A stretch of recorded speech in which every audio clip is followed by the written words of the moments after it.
வணக்கம். சிலோன் தமிழ் எஃப்எம்மின் பிரதான செய்திகள். முதலில் தலைப்புச் செய்திகள். அதிர்வலையினை கிளப்பியுள்ள தையிட்டி விகாரை விவகாரம். நாடு கடந்த தமிழீழ அரசாங்கம் கடும் கண்டனம். அர்ச்சுனா எம்பியின் தாக்குதல் விவகாரம் காவல்துறை வெளியிட்டுள்ள முக்கிய அறிவித்தல். தொப்புள் கொடி உறவு என்று கூறி நாசம் செய்யாதீர்கள், தமிழக கடற்றொழிலாளர்களுக்கு எச்சரிக்கை. இபிடிபியின் முன்னாள் எம்பி திலீபன் இந்தியாவில் கைது செய்யப்பட்டுள்ளார். தையிட்டி விகாரையினை அகற்ற முடியும், தென்னிலங்கைக்கு ஒரு நீதி, வடக்கிற்கு ஒரு நீதியா? கோமாளி நாடாளுமன்ற உறுப்பினர்கள் தையிட்டி போராட்டத்தில் சுகாஸ் ஆவேச பேச்சு.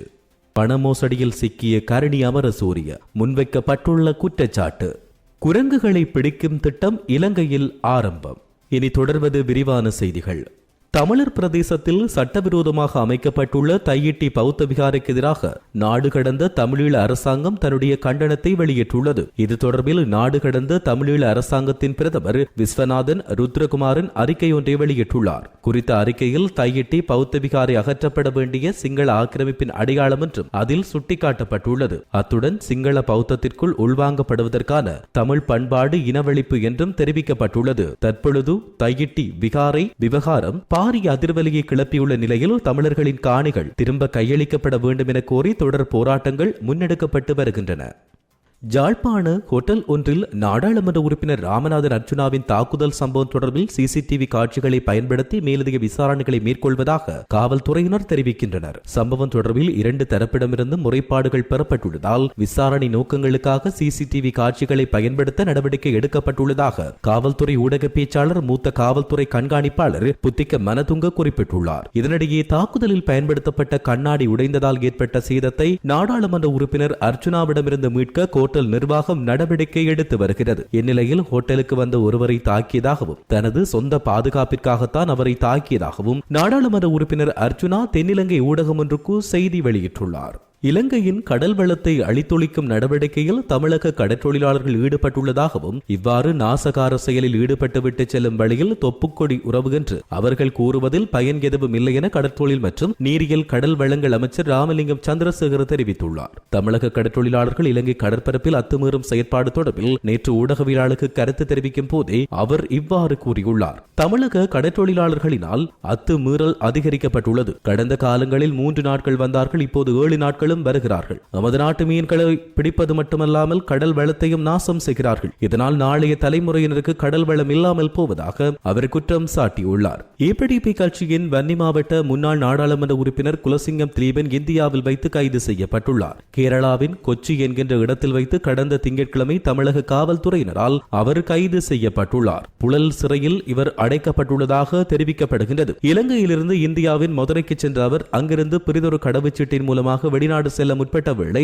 இவ்வாறாக கைது செய்யப்பட்டார். கைது செய்யப்பட்ட முன்னாள் நாடாளுமன்ற உறுப்பினர் இந்தியாவின் புழல் சிறையில் அடைக்கப்பட்டுள்ளதாக தெரிவிக்கப்படுகின்றது. ஜாழ்ப்பாணம் தையிட்டியில் அமைக்கப்பட்டுள்ள சட்டவிரோதமான விகாரியை அகற்ற முடியும் என மக்கள் போராட்ட முன்னணியின் உறுப்பினர் ராஜ்குமார் ராஜீவ்காந்த் தெரிவிக்கின்றார். தையிட்டி விகாரிக்கு எதிராக நேற்று முன்னெடுக்கப்பட்ட போராட்ட களத்திலிருந்து ஊடகங்களுக்கு கருத்து தெரிவித்த போதே அவர் இவ்வாறு குறிப்பிட்டார். மேலும் அவர் தெரிவிக்கையில் இந்த விகாரியின் கட்டுமானம் நிறைவடைந்துள்ளது, ஆகவே இந்த விகாரியை அகற்ற முடியாது என்று பலரும் பல்வேறு கருத்துக்களை வெளியிட்டு வருகிறார்கள். ஆனால் தென்னிலங்கையில் இருந்த பல சட்டவிரோதமான விகாரிகள் வீதி அபிவிருத்தி அதிகார சபையுடைய வழக்கின் மூலம் வீதி அபிவிருத்திக்காக அகற்றப்பட்டது.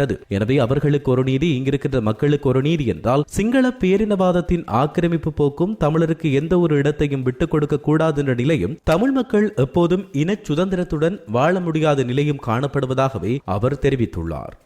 கோமாளி நாடாளுமன்ற உறுப்பினர்களுக்கு சுகாதார அமைச்சராக பதவியேற்கும் ஆசைகள் இருந்தாலும் அதற்காக இனத்தை அடகு வைக்க வேண்டாம் என தமிழ் தேசிய மக்கள் முன்னணியின் ஊடக பேச்சாளரும் சட்டத்தரணியுமான சுகாஸ் தெரிவித்துள்ளார். யாழ்ப்பாண தையிட்டியில் சட்டவிரோதமாக அமைக்கப்பட்ட விகாரியை அகற்ற கோரி இடம்பெற்ற போராட்டத்தில் கலந்து கொண்டு கருத்து தெரிவித்த போதே அவர் இவ்வாறு தெரிவித்தார். கொஞ்ச காலம் கடமையாற்றிய வைத்தியசாலையை விட்டு செல்ல உங்களுக்கு கடினமாக இருந்தால் எவ்வாறு மக்கள் பூர்வீகமாக வாழ்ந்த காணிகளை விட்டு செல்ல உங்களால் கூற முடியும் என்றும் சுகாஸ் இதன்போது கேள்வி எழுப்பியிருந்தார். அண்மையில் ஜனாதிபதி அனுரகுமார திசாநாயக்க யாழ்ப்பாணத்துக்கு விஜயம் செய்த நிலையில் குறித்த விகாரை தொடர்பில் கஜேந்திரகுமார் பொன்னம்பலம் கருத்து தெரிவித்த போது அந்த விகாரை அமைந்துள்ள காணிக்கு பதிலாக மாற்று காணிகளை பெறுவதற்கு தயாராக இருப்பதாக வடக்கு மாகாண ஆளுநர் மற்றும் நாடாளுமன்ற உறுப்பினர் ராமநாதன் அர்ச்சுனா தெரிவித்தனர். இந்த கருத்து தமிழ் மக்கள் மத்தியில் பாரிய அதிர்வலைகளை ஏற்படுத்திய நிலையில் குறித்த விகாரைக்கு எதிராக போராட்டத்தை முன்னெடுப்பதற்கு பல்வேறு தரப்பினரும் ஆதரவை தெரிவித்து வந்தனர். இந்த போராட்டத்தில் காணிகளின் உரிமையாளர்கள் உட்பட அவர்களுக்கு ஆதரவான அரசியல் தரப்புகளும் நேற்றைய நாளில் ஈடுபட்டிருந்தன.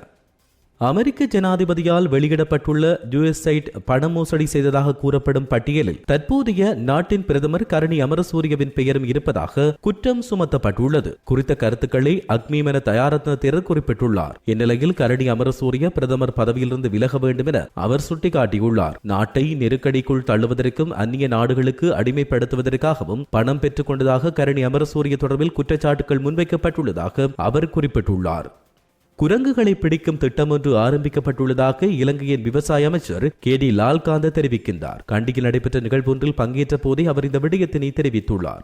இத்துடன் சிலோன் தமிழ் எஃப்எம்மின் இன்றைய பிரதான செய்திகள் நிறைவடைகின்றன. தொடர்ந்து செய்திகளை அறிந்து கொள்ள www.ceylontamil.com என்கின்ற எமது இணையதளத்தை பார்வையிடுங்கள். வணக்கம்.